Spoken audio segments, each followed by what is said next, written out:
Look, Aaron Rodgers, it does seem like he really enjoys, people like us, Vinny, talking about him. I don't know what's going on here with Aaron Rodgers. I think that there's some frustration settling in, and the Jets were not supposed to be this bad of a defense, right? They've had a lot of injuries. Maybe that's the thing here. Robert Saleh's influence is there. I know they have their defensive coordinator running things, but now he's distracted. Newswire, only on SportsGrid.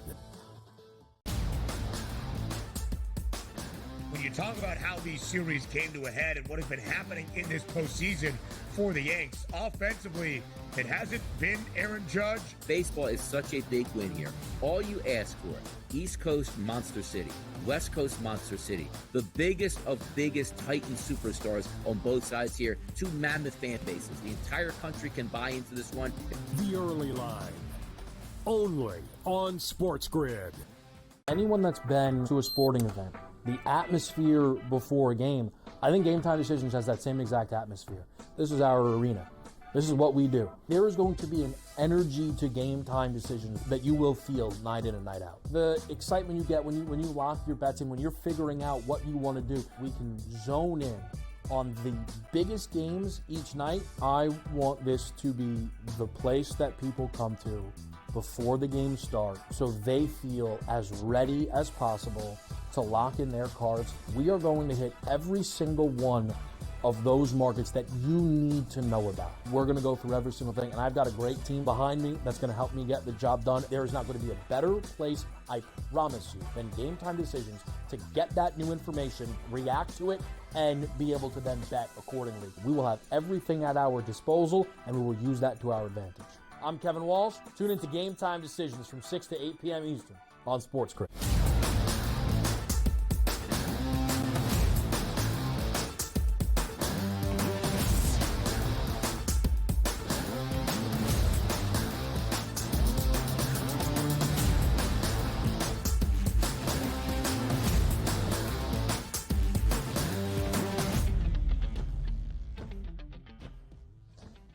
Welcome to hour number 2, live right here on this Thursday on the Early Line on SportsGrid. He is Donnie right side. I am Ben Stevens. This Thursday begins a new week in the National Football League. Week number 8 kicks off tonight in Los Angeles. Can the Rams resurrect their season and avoid being sellers at the trade deadline with many of the impactful players in this organization over the last half decade being on the shopping block? Can the Minnesota Vikings, after suffering their first loss of the season a week ago in an NFC North thriller against the Lions, bounce back and get back into the win column? It's a short week Thursday night football game, DRS. And last week, after the divisional duels to start off the year, it felt like, okay, here we are. We're getting to the middle portion of the year. These short week TNF games are going to be a struggle. We saw the Broncos and the Saints, rookie quarterbacks, rosters that were depleted, playing on a short week.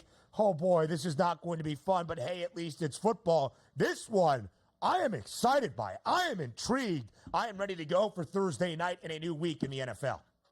Yes, me too. And also, we do have a pretty good matchup tonight. And the reason I say that is, this is one of those games that separates the men from the boys. Because if you're just looking at betting statistics, Ben, this is one of the best one you're going to get this year. If you look at both of these teams, just record, it's like, man, I don't understand. Minnesota's a much better team. Understand, it's very hard to play on the road on Thursday night, particularly when you're mid-season or later. And this isn't one of those environments, Ben. It's like, okay, the Eagles are going to travel to Washington, or Washington's going to travel to Philadelphia, or the Giants are going to travel down to Philadelphia and play, where it's like, just get on a train, you're there in an hour to an hour and a half. This is a very long flight. Now, if you go to the FanDuel Sportsbook right now and you take a look where that opening line was, Ben, it was a 3-point favorite for the Vikings. You look now live at the FanDuel Sportsbook, it's a -2.5. Say, oh, that's normal. We might be getting some action on the Rams, but we're not getting any action on the Rams, Ben. You look at this number, 90%.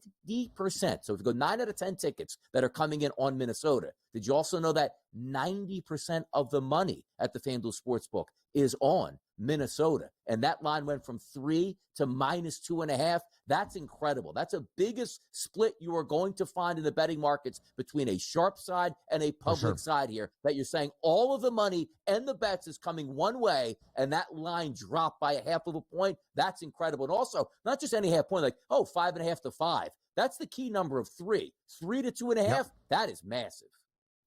Dropped from a 3 because the favored team is getting all of the bets. And the odds makers moved it down to give you a more enticing number on the Vikings, who are getting all of the bets. DRS, I think if you're going to take 2.5, yes, it's still points in a National Football League game.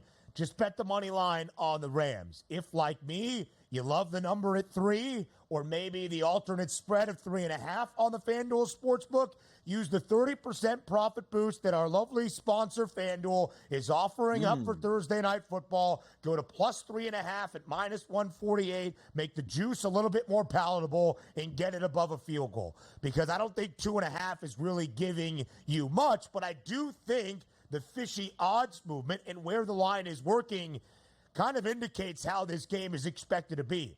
I was intrigued to see all the reports that have been surfacing this week about Cooper Kupp was on the doorstep of being a Kansas City Chief, that the Rams are getting calls from everybody and maybe making some calls themselves to see what they can get back in terms of draft assets for Cooper Kupp, who did not play last week, was still out and inactive against the Raiders, potentially to return with this short week Thursday Night Football game on the horizon. And I was a little bit surprised to see some of the trade rumors on Matthew Stafford and where the veteran quarterback might end up. Why am I surprised? Well, the Rams are a 2-4 football team who won their second game of the year last week by 5 in a tight one against the Raiders, despite forcing 4 turnovers from Gardner Minshew and not covering as a full touchdown favorite at home. Donnie, I think LA's got a little bit of juice. The defense is getting healthier. The offensive line is so much more healthy than it was in the opening month of the year. Cooper Kupp should be back tonight. Puka Nacua eligible to return from the IR in a few weeks. I think the Rams resurrect their season tonight. So again, if you're going to bet the spread, do what I advocated for. Buy it up to 3 in your certain spot, or on FanDuel, use a profit boost and take the plus 3.5 to make the juice not as substantial. I'm looking at LA here as the home team on a short week, even against a good Vikings team that had their first loss of the year just this past Sunday.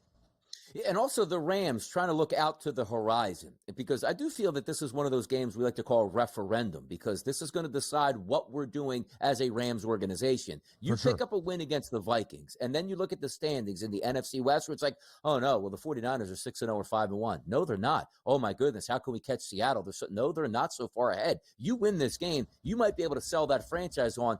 Let's not make these moves to blow it up, because if Cooper Kupp is healthy now and Puka Nacua is on the horizon, Kyron Williams is a top 5 running back in the NFL. Matthew Stafford is a veteran quarterback that's won a Super Bowl. And you're right, that defense is young, but is getting healthier at the time frame. There's a chance that you can still make a run. The advent of the 7th playoff team, which is the extra wild card, always helps you out. But I have a feeling if they lose this game, we're going in the opposite direction. Everything's off the table. The season is over. So I do buy into where you're saying that 3-point line go to 2.5. Well, why, Donnie? Minnesota's a better football team. Understand that. But sometimes the circumstances of the environment you're about to play in are going to be some of the deciding factors, which we just told you. Minnesota, short work week, finally taking a loss. Oh, we lost that game. Now we got to win, go on the road, quick turnaround on a Thursday on a long travel night against a team, as we just said, that maybe be playing their Super Bowl on Thursday to save their season, or decide if your quarterback, your wide receiver, defenders, whoever is going to be on the move the next week. A lot of that's playing into it, which I think is keeping that line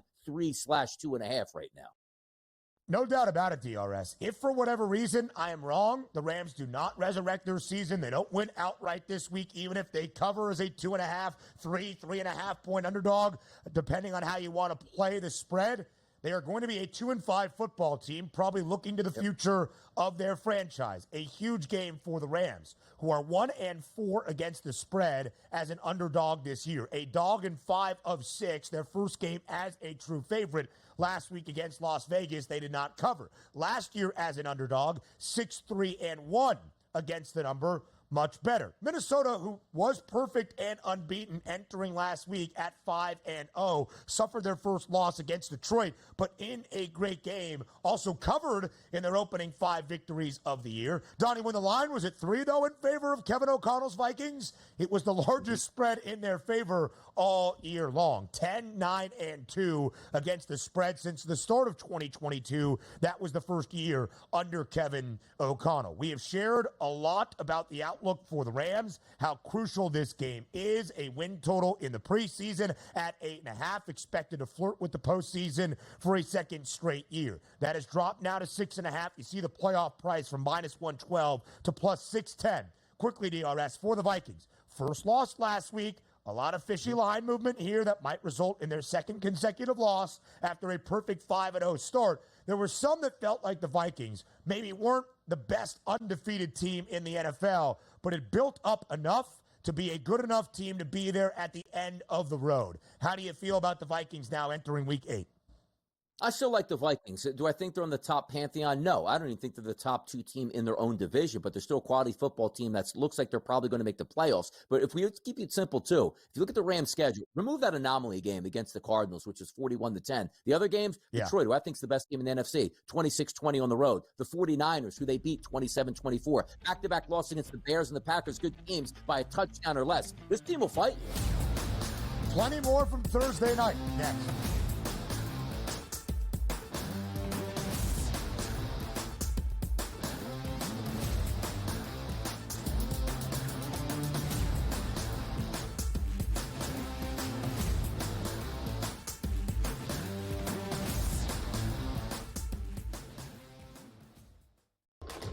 Enter into the magical world of McLuck.com, where even the smallest of spins can win real cash prizes. Adventure into over 1,000 of the best Vegas-style slot games. So what are you waiting for? Unlock your free welcome offer today. Join the fun where winners play and players win. Anyone that's been to a sporting event, the atmosphere before a game, I think Game Time Decisions has that same exact atmosphere. This is our arena. This is what we do. There is going to be an energy to Game Time Decisions that you will feel night in and night out. The excitement you get when you lock your bets in, when you're figuring out what you want to do, we can zone in on the biggest games each night. I want this to be the place that people come to before the games start so they feel as ready as possible to lock in their cards. We are going to hit every single one of those markets that you need to know about. We're going to go through every single thing, and I've got a great team behind me that's going to help me get the job done. There is not going to be a better place, I promise you, than Game Time Decisions to get that new information, react to it, and be able to then bet accordingly. We will have everything at our disposal, and we will use that to our advantage. I'm Kevin Walsh. Tune into Game Time Decisions from 6 to 8 p.m. Eastern on SportsGrid. Your gut says Miami is going to win, and you should take the over. Your gut also said your NFT selfies would only go up in value. They didn't. But your head is on SportsGrid and knows the QB is in concussion protocol. The backup has a 45 QBR against the zone coverage. The New York D has the most sacks in the league. So yeah, trust your head. It's smarter to be on SportsGrid. Right here with you on Pro Football Today on SportsGrid. Odds in motion, trying to see what lines have moved throughout the week. Never felt more comfortable in this set than I do for this year. I'm ready. I'm just getting angry. The hot takes are going to be here all long, people. What in the world is going on in Miami, Don? It's not particularly anything to shy away from just because many people are on top of it. Hot take, hot take. I think this line is asking you once again to take New Orleans. Pro Football Today, only on SportsGrid.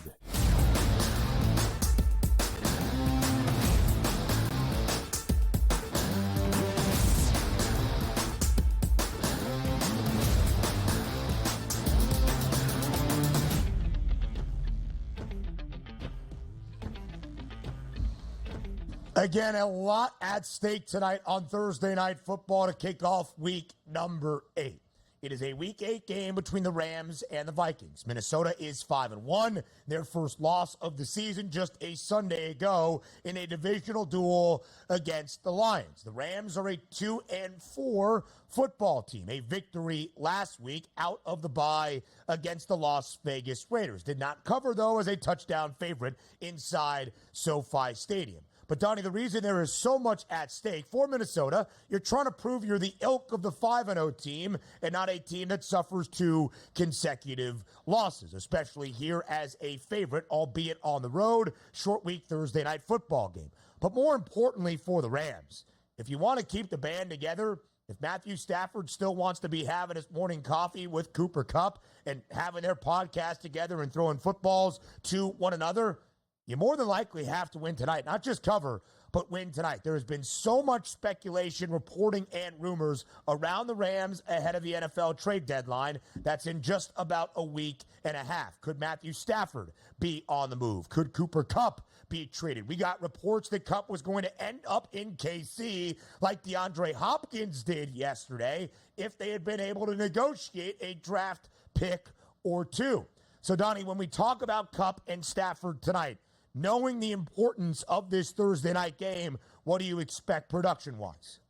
I expect pretty good production, but also we're dealing with a injured wide receiver coming back and saying, all right, I'm going to be healthy. Is it going to still be in tune with Matthew Stafford? Now, the expectations, they're professionals. They've had great success in the past, and they should be okay. But I'm always leery of guys coming off of injuries and how much that usage rate is actually going to be. But the bigger story is, like when I was surfing around yesterday trying to get some information and see the trending topics, whereas Matthew Stafford might be on the move, Ben, I was quite shocked to actually see that. I wouldn't be surprised if Cooper Kupp's on the move or some other players, but the quarterback, because you have to have partners to go along with it where it makes sense. And like some of the news stories, like I even like big following accounts, like Matthew Stafford going to Minnesota, like it didn't even make any sense. Like, yeah. If he was on the trade block, Ben, where is he actually going that makes sense? Who needs a quarterback now and can take on? Because it's like, oh, well, they could just go to Miami. But Miami is Tua Tagovailoa locked up, and they're expecting to come back in a couple weeks. Like, if you go to Minnesota, that means you're admitting Sam Darnold was undefeated, but he's a terrible quarterback, and you take Matthew Stafford on, so then J.J. McCarthy, who just drafted in the first round, is obsolete next year. Like, I can't quite figure out, like, if he's on the block, who's actually taking him? Yeah, I don't really get it either. He's also a veteran. So are you trying to use him as a rental? Do you want him there for the next few years? It doesn't really make sense. Like we know Matthew Titans? Stafford. I don't even know. I don't know. Yeah, exactly. And you would still think the Titans then would invest in moving forward with a young quarterback if you're going to have one of the worst records in the NFL, despite the investment that clearly has failed with Will Levis. We know what Matthew Stafford is. This year, though, the number's not overly gaudy. 3 touchdowns to 4 interceptions. Again, DRS, on Sunday, there were reports that Cooper Kupp was going to return for his first action to take on the Las Vegas Raiders since very early in the season. He did not. He was still inactive. The Rams found a way to win that football game. The thought was, okay, he didn't come back on Sunday, knowing what the Rams have on the horizon. Huge Thursday night game on a short week, hosting the Vikings. There are props out for Cooper Kupp tonight. 6.5 receptions, 66.5 receiving yards, 2 find pay dirt at plus 130. There were some that thought, hey, Cooper Kupp is back on Sunday. Stafford is going to deliver him the football nonstop. What do you expect out of Cooper Kupp tonight? It's interesting because that number was in the low 60s at FanDuel when that opened up and now pushed up to 66.5 because I think everybody has that same mindset too. If Cooper Kupp is back and he's healthy, that's Matthew Stafford's best friend out there. Fantastic quarterback, great arm, can hit you to any angle slot you have, and Cooper Kupp is one of the more dominant slot receivers. And if you factor on they might be losing that game with a total in the mid to high 40s, he's going to be getting a lot of looks, and I understand that. But also at the same time, as I said, you're coming back from injury. How effective are you going to be? How many routes are you actually going to run? But also, you get from an injury standpoint, Ben, and sometimes I always look at this like, hey, I'm going to hold out hope on Sunday to see if a guy plays. He's a game-time decision. What are you doing here? So you're telling me that he might not be ready to play, hope we give it a go. Take that guy out of the equation. But Sunday, he's not ready to go there, but he's going to be full go on Thursday at that point. Like, it's not a full week or week and a half, or let me give you the extra week. There's not a lot of gap. So if he wasn't ready to play Sunday, which they're telling you, now he's 100% ready to play on Thursday night, So it's one of those guys where I would like to bet, maybe alt it a little bit lower and used it in the same game parlay. Could make some sense.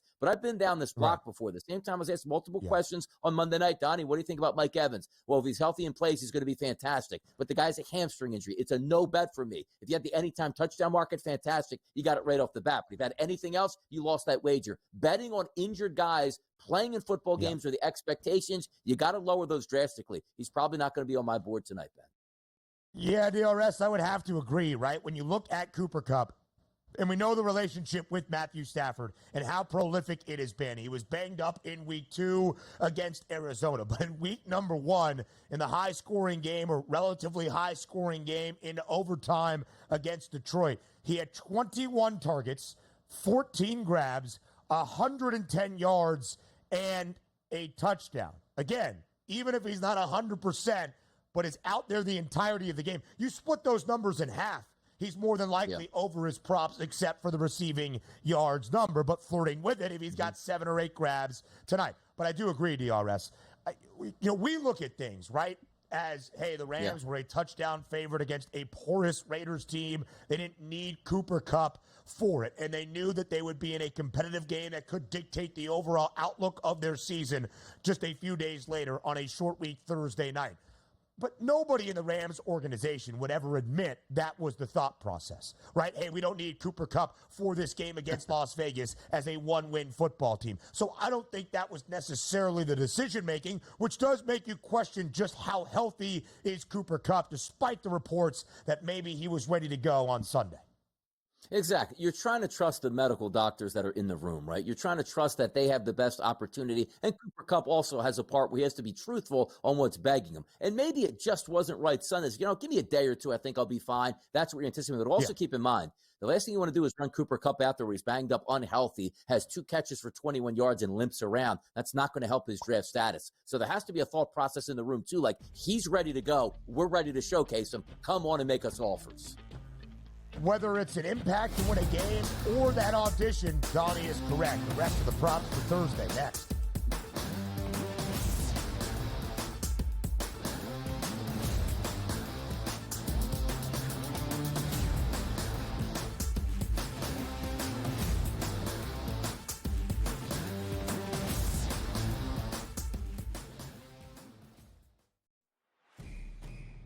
It's a new era in CFB to start off this year, put on full display. My take on this game is simple. I know some people will be upset about it. Good riddance to the Pac-12. Can you do it in terms of the week to week to week? I don't see a pathway for this team to miss the college football playoffs. We want to make sure you have those best bets in the entirety of our betting cards. That was the but he had that program was going there. Only on SportsGrid. Did they talk about the play they ran at the end of the game when it was the worst player screen I've ever seen in the history of basketball? No. See, here's what you got to do, Sherwood. I respect you. You're fantastic. But damn it, don't blame the officials. When you have a game like that close, there's about 100 or 1,000 different things you could have done differently that could have won you the game. Betting above the rim. Only on SportsGrid. I tend to do this a lot, by the way. I do it more in baseball, but the anytime home run, when I may play 4 players hit home run, I call it covering the board. If I take 4 players, bet the same amount on each, I only need to hit 2 of them and I win money. He's already got, 438 rushing yards on the season. He's looking like the old LT days where the Chargers were able to have that strong, dominant running back. Game time decisions.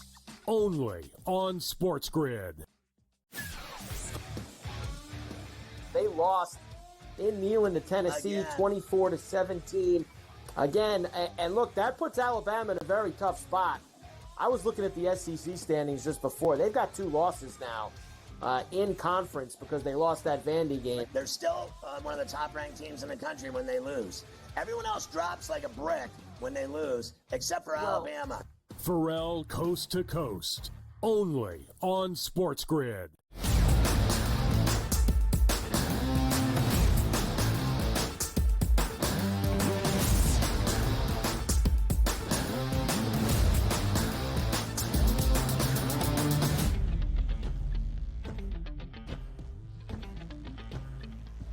The players and the props that will dictate the outcome on Thursday Night Football in Los Angeles. We showed you the season-long yardage for Matthew Stafford because of the importance and significance of this short week Thursday Night Football game. Now his prop against Minnesota, 237.5. On the other side, it is Sammy D. Sam Darnold, 243.5, up by about 6 yards from where Stafford is. DRS, first 4 games of the year for Minnesota, multiple touchdown passes in all 4, including a game of 4 and 3 for Darnold. Last 2 weeks, only 1 touchdown to 2 interceptions for Sammy D. How do you compare the quarterbacks entering tonight in LA?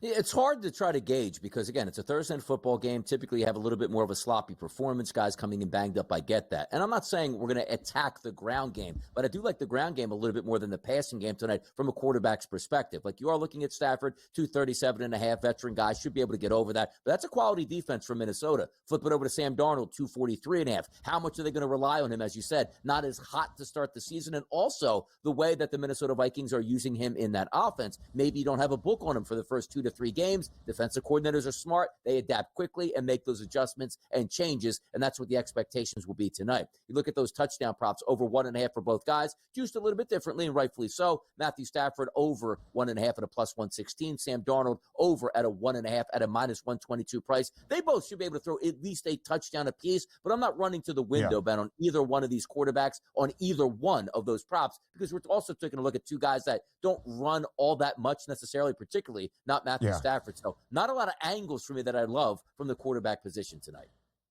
Sam Darnold, actually, interestingly enough, in 3 of 6 games this year, half of them has had 15 or more yards on the ground. Ran the ball 4 times for 39 yards last week against Detroit. But the Vikings, DRS, are the 3rd worst passing defense in the NFL. And there's been some that have been slightly skewed because they were up so big against the Packers and Jordan Love went nuclear, and we've seen them throw for a lot of yards. Same against the New York Jets. Aaron Rodgers ended up throwing for a ton because they were down by so many in that game. But last week, the Lions really played from in front. Jared Goff was 22 of 25 for 280 yards and 2 touchdown tosses. So the Vikings not great defending the pass, but a pretty good football team outside of that in terms of their defense this year. This stood out to me, DRS. For the Vikings, 6 games this year, under in 4, over in 2. The only 2 overs for the Vikes against NFC North competition in the high-scoring games against Green Bay and, of course, last week against the Lions.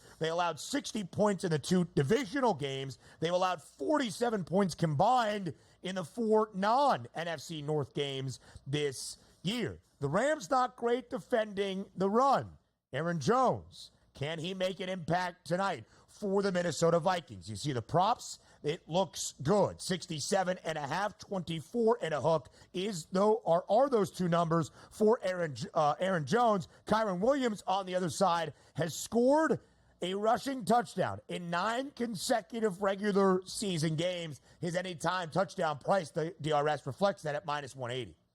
Yeah, he's a lethal running back. I love him. 73.5, it is up a little bit earlier from what it was this week, but also you take a look at that touchdown prop at minus 180. You're not getting any discounts on the guys that absolutely get fed the football inside the red zone, and Kyron Williams is one of those players. I still would look at him as an anytime touchdown number, maybe some of those rushing yards, but here's with Aaron Jones. I get back to Nico Collins of the Texans. He had that hamstring injury, played a week later, and was phenomenal. The next week, he catches that long touchdown pass, and it snaps. The only reason I bring that up is you see the hip/hamstring injury, which last week, Aaron Jones was fine. If he's healthy this week, he should hit that 67.5, to be honest. But I still do have that, oh, no, midway through, you played a game on Sunday, now you're playing Thursday. That's a double test on that leg. Did it really rebound and have enough time to effectively rehab over this week to get to the next game? So it's a little bit tough. And also, if you're looking for secondary options, Minnesota doesn't really play that all that much. If your running back is healthy and playing like you saw last week with Aaron Jones, Chandler doesn't get a lot of work. So it's a tough game. I'm going to have to analyze a little bit further into the afternoon. But if you are looking at both of those running backs, if they are healthy, that's probably the angle I go in the touchdown market and the yardage market tonight. Yeah, Kyron Williams, one of 6 running backs since the year 2000 in this millennium to have 9 consecutive regular season games with a rushing touchdown. Aaron Jones has only scored twice this year, but does have 4 of 6 games where he has had at least 109 scrimmage yards. He has been a great addition this offseason. We'll talk more props with Tom Vecchio later. Just know for Justin Jefferson, he's enjoyed having Sam Darnold as his quarterback. At least 81 receiving yards in the last 5 games. 84.5 is that number. 5 receiving scores for J-Jet this year. We talked about the Rams wideouts and if Cooper Kupp returns, what that looks like. College football next with Mark Zinno.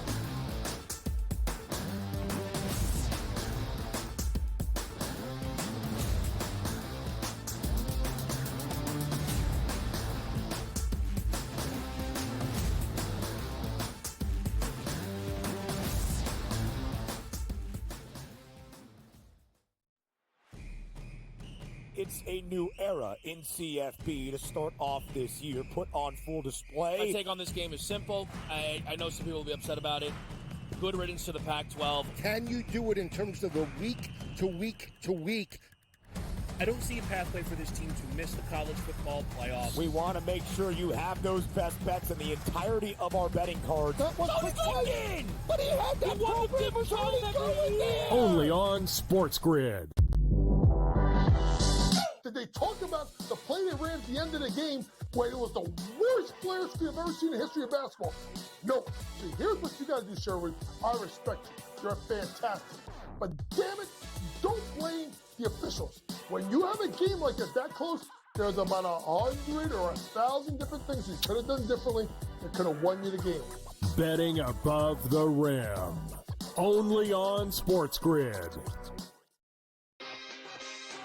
I tend to do this a lot, by the way. I do it more in baseball with the anytime home run when I may play 4 players hit home run. I call it covering the board. You know, if I take 4 players, bet the same amount on each, I only need to hit 2 of them and I win money. He's already got 438 rushing yards on the season. He's looking like the old LT days where the Chargers were able to have that strong, dominant running back. Game time decisions. Only on SportsGrid. They lost in Neyland to Tennessee, 24-17. Again, and look, that puts Alabama in a very tough spot.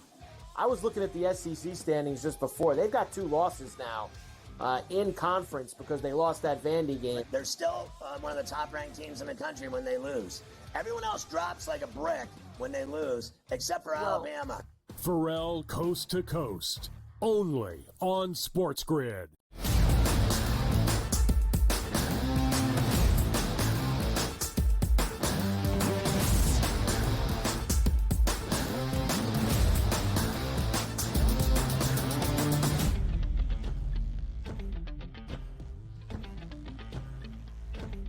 You try to do something nice for people that are supposed to be here on your show. You tease out their appearance. You build the optimism and the excitement, and they let you down.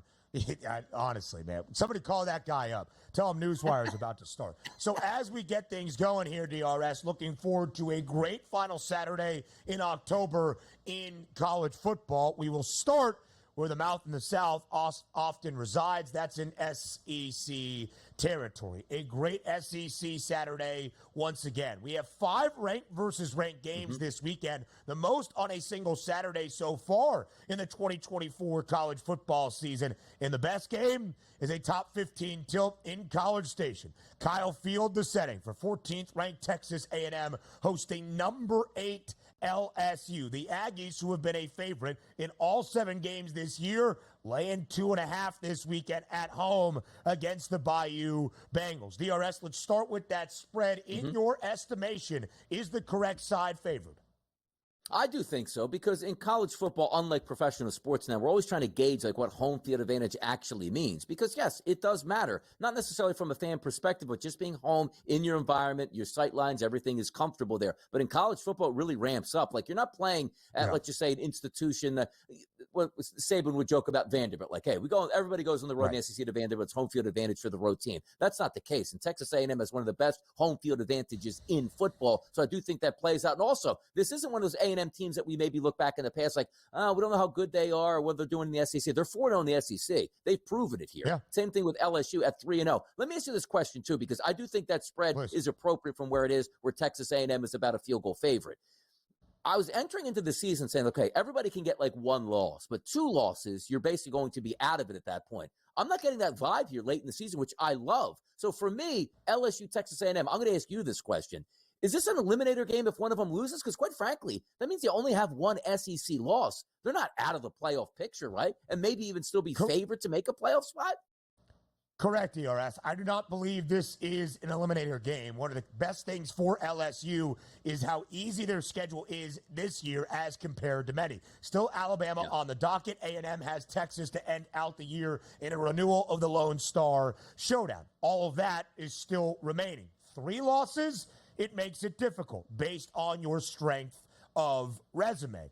And these 2 teams right now have a couple of good wins. A&M beat Missouri. All right, LSU, of course, beating Ole Miss in its own home stadium a couple of weekends ago. Night game in Death Valley. So, no, not an eliminator game, and it would be the first conference loss for both of these teams. Similarities in their trajectories this year. Both lost the opening weekend of the year and a marquee top 25 tilt. LSU on that Sunday night in Sin City against USC. A&M, of course, at home as an ever so slight favorite against Notre Dame. The 2 teams have responded. They have not looked great every single week in their response. Connor Wigman still scares me a little bit as A&M's quarterback.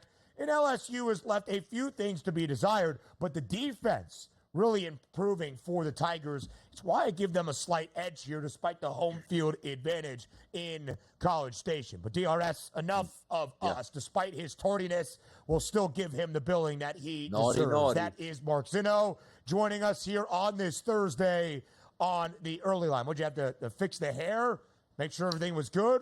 What's going on? I'm not as naturally beautiful as you, Ben, on the inside of sure. that matter. So it does take a little bit longer for me to get my game together. Listen, that felt like a shot that you were calling out my insides as though my emotions were the one slandering you here for you being a little bit tardy. Don't project onto me. Regardless, now our focus is college football. And Zinno, as always, a huge Saturday in the SEC. He's Mark Zinno. He's the mouth in the South. These are his SEC picks.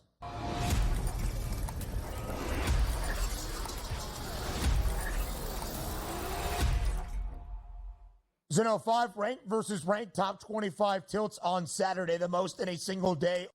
All you 3 of them from the SEC. So let's get to it here. How did that look? Things look a little bit weird on your end when I was talking right there? A little skip. Got a little bit. Yeah, looked like it was skipping through there.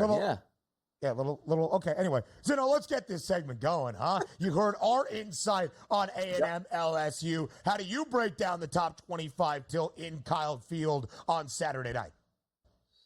I'm going with LSU. I'll take the points. I think they win the game outright. To your point, the quarterback play for A&M has been a little bit suspect. It certainly raises a lot of questions about what this offense really can be. But, look, I was one of the people at LSU tabbed as an outside shot to win the SEC this year, and they've held up their end of the bargain. It is head-scratching when I go back to it now with some context. How the hell did you lose to USC? Like, honestly, I mean, that is not a good football team at this point in time. But, LSU continues to put out great wide receivers. That's where their edge is. They make Garrett Nussmeier's job very easy. And as good as the A&M defense is here and the job that has been done by Mike Elko over at A&M, I look at the spot here, and I think LSU, I give the nod to Brian Kelly as a game planner and a schemer. It's going to be tight. It's going to be fun and interesting, but I'll take LSU at the points. I still think they win the game outright. There you go. We'll keep it in the SEC. 3:30 p.m. Eastern on Saturday, Missouri and Alabama. My goodness, we got a runaway line here, Mark. Taking a look at a 13.5 that was available earlier this week. We're now seeing 16.5 at the FanDuel Sportsbook and a total of 51.5. I don't really know how good Missouri is, but the one thing I do know is Alabama can't afford another loss. Otherwise, they're out completely. How do you play this one between Missouri and Alabama now over a 2-touchdown spread? Yeah, well, the reason for the line movement is Brady Cook is now questionable or doubtful, rather, and it looks like the starting running back is also going to be out for Missouri. So their offense is taking a huge hit. But in reality, guys, I mean, can you really lay more than 2 touchdowns with Alabama at this point? Like, I'm not saying bet Missouri here. It's probably a stay away given all the variance, but there's just no way at this point, given what I've seen from Alabama's defense, the lack of a running game on offense, and Jalen Milroe's erraticness over the past couple of games, there's just no way I can lay this number with Alabama. I'll stay off the game, and I think Alabama probably wins it. You know, if Brady Cook was healthy, I'd be more inclined to lean on Missouri here to be able to cover this number, but just too much variance for me to get involved. Brady Cook, man, the Stones last week, goes to the hospital to get an MRI on his ankle injury in Columbia, returns to lead a huge second half and fourth quarter comeback against Auburn to keep Mizzou with only 1 loss this year, but just 1-3 against the spread against Power 4 competition. They had only scored at most 27 points against Power 4 foes, and they've allowed at least 21 points. Listen, I'm not really buying into Alabama. The way I would play this game, if any, is looking at the total, 51.5. Okay, you've got some questions without Brady Cook and Nate Noel, and we're turning now to Drew Pine, the former Notre Dame and Arizona State quarterback for Mizzou. Maybe Alabama's team total figuring things out at home over 34.5. Zinno, to your point, Jam Miller, leading rusher for Bama last 3 weeks, 45 yards or less in all 3. It has not looked like Alabama football at times. How about this one? The first time we have seen Vandy and Texas square off in nearly a century since 1920. What? If we sat here a year ago and said, okay, it's week 8 in college football, let me think of the SEC ranked versus ranked matchups, I'm sure Texas Vanderbilt all came to all of our minds. Yeah. Like, my God.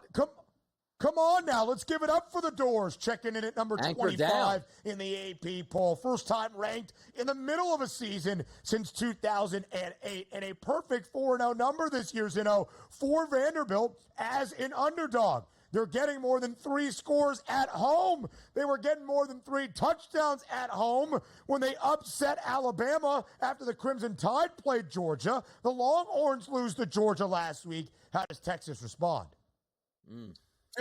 Feels like a pound of flesh game for Texas, right? Like they're going to take it out of Vanderbilt's you-know-what. Look, Diego Pavia has been excellent. Clark Lee looks like he's turned the program around. And I just wonder how much Texas is going to get up for this game after Georgia. I would probably take the points with Vandy, but it wouldn't surprise me to see a Texas blowout. I'm going to take the points with Vandy, who has beaten Texas 8 of the 12 times they have played. More around the country next.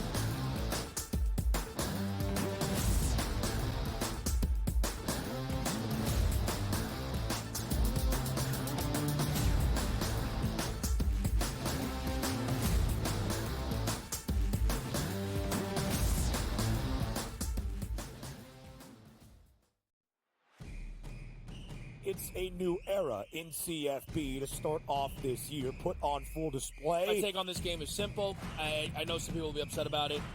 Good riddance to the Pac-12. Can you do it in terms of the week to week to week?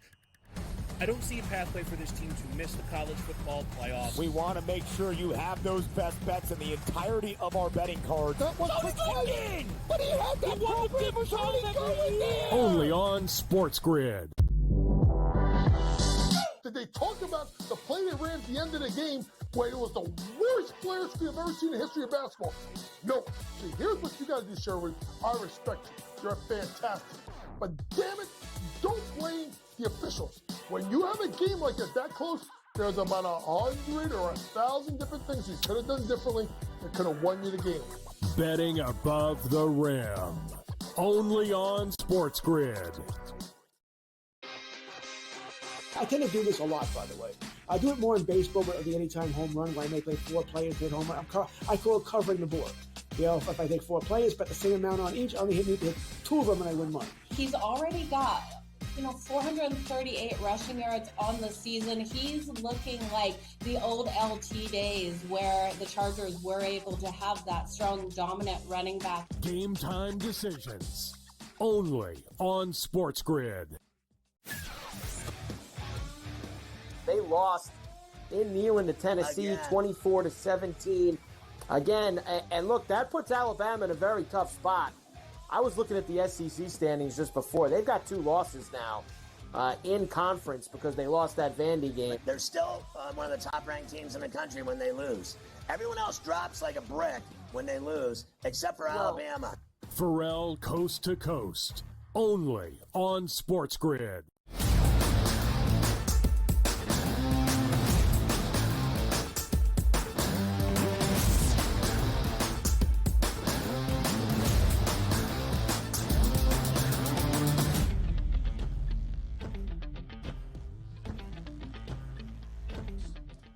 Again, 5 ranked versus ranked matchups in week number 9, the final Saturday in October of this 2024 college football season. And what makes 5 ranked versus ranked games? We already talked about Vandy checking into the AP poll at number 25 for the first time in the middle of a season since 2008. The Doors, one of the reasons we have 5 ranked versus ranked contests. So are the midshipmen of the Naval Academy, ranked for a second consecutive week, number 24 in the nation.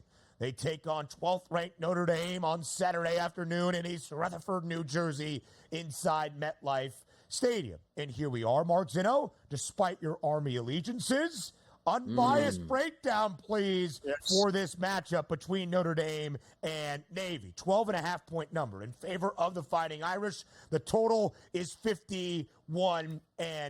Not only is Navy 6-0 for the first time since 1979, they are also a perfect 5-0 against the number in games played against FBS competition. Can Navy pull off the upset over Notre Dame on Saturday? I don't think they could pull off the upset. Can they stay within this number? I think the answer may be yes. I mean, look, if there was one team that's not a service academy that's equipped to handle the triple option, it's Notre Dame because they play Navy every year. Marcus Freeman has been a defensive coordinator at Notre Dame for a long time. He's done this every single year. This is not new to him in how to prepare for the midshipmen. Now, I'm somebody this year who has made a ton, and I mean a ton of money on Navy in the first half because they've scored at least 21 points in every first half this year and have covered the number in the first half.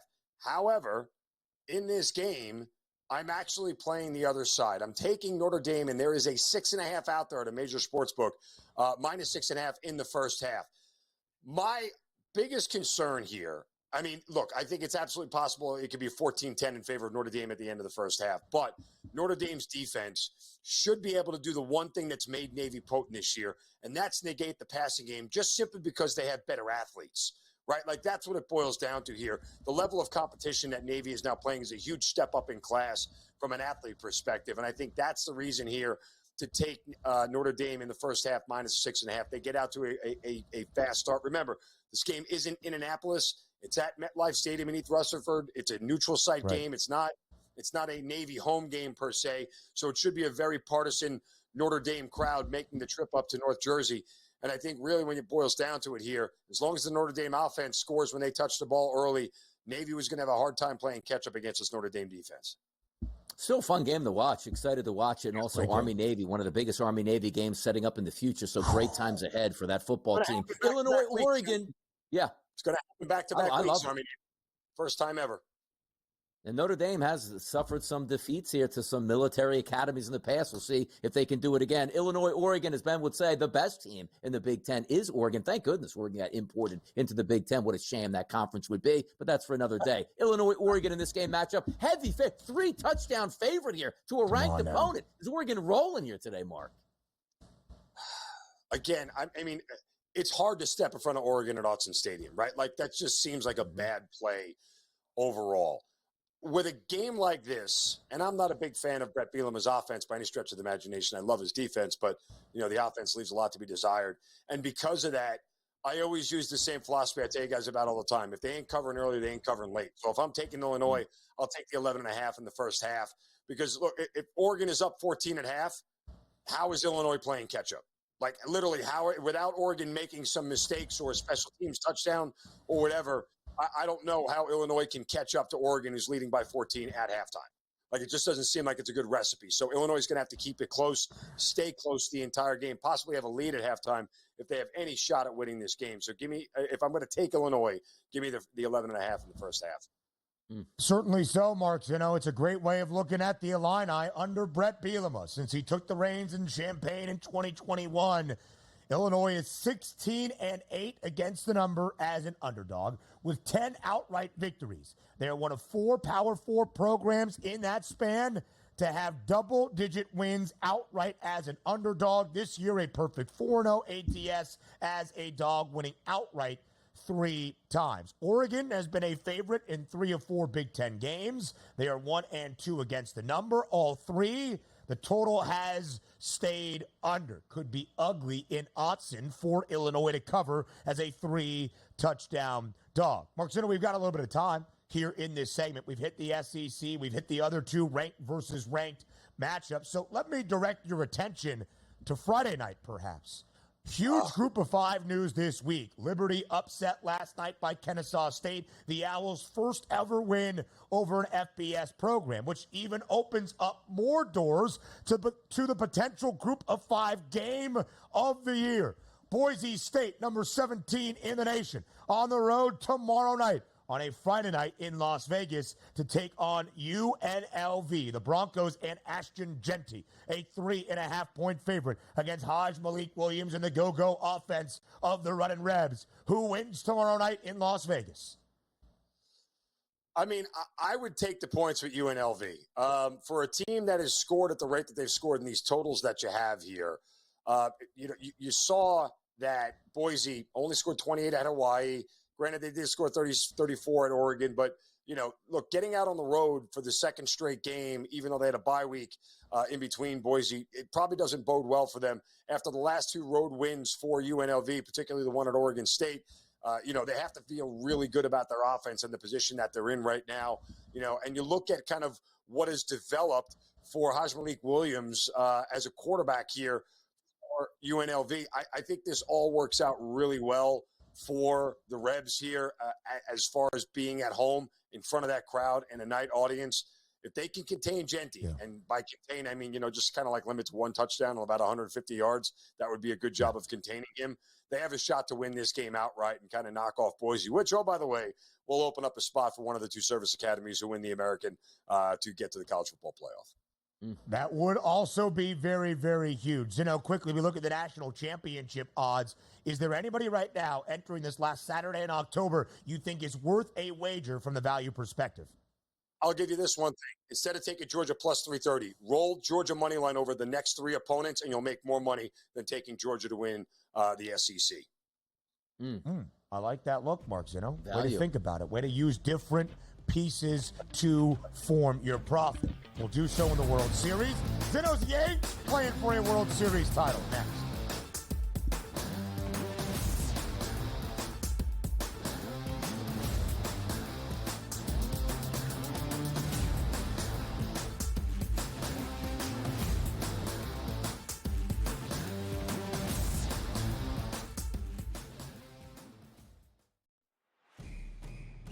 It's a new era in CFB to start off this year, put on full display. My take on this game is simple. I know some people will be upset about it.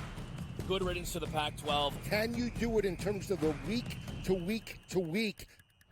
I don't see a pathway for this team to miss the college football playoffs. We want to make sure you have those best bets in the entirety of our betting cards. That was in! But he had that program was going there! Only on SportsGrid.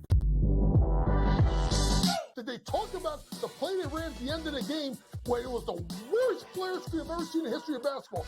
No. See, here's what you got to do, Sherwood. I respect you. You're fantastic. But damn it, don't blame the officials. When you have a game like that close, there's about 100 or 1,000 different things you could have done differently that could have won you the game. Betting above the rim. Only on SportsGrid.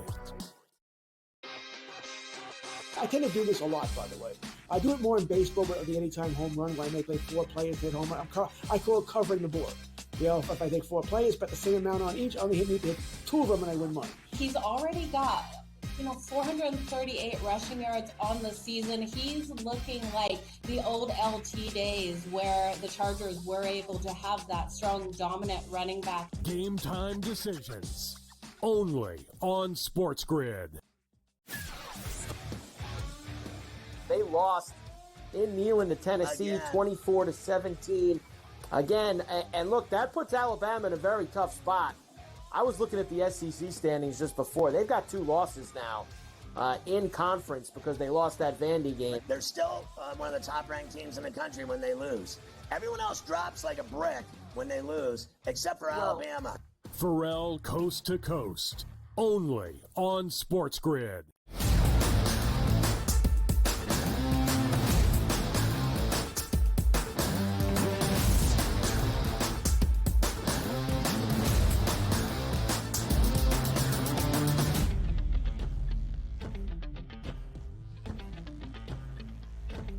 Live right here on this Thursday on the early line on SportsGrid. It is the eve of the 2024 Fall Classic. The World Series starts tomorrow night, finally, out at the Ravine in Los Angeles between 2 of the most iconic brands in all of baseball. It's the Dodgers and the Yankees. And Mark Zinno has been here with us throughout all of this MLB season and oftentimes would bemoan his proud Yankees organization struggling or not looking what they should be as an AL pennant favorite and a World Series frontrunner. Well, Mark Zinno, they did exactly that. They won their first pennant in 15 years. They are playing in the World Series for the first time since their last World Series championship in 2009. So how do you feel now? Are you filled with jubilation to see your Yanks playing a World Series once again?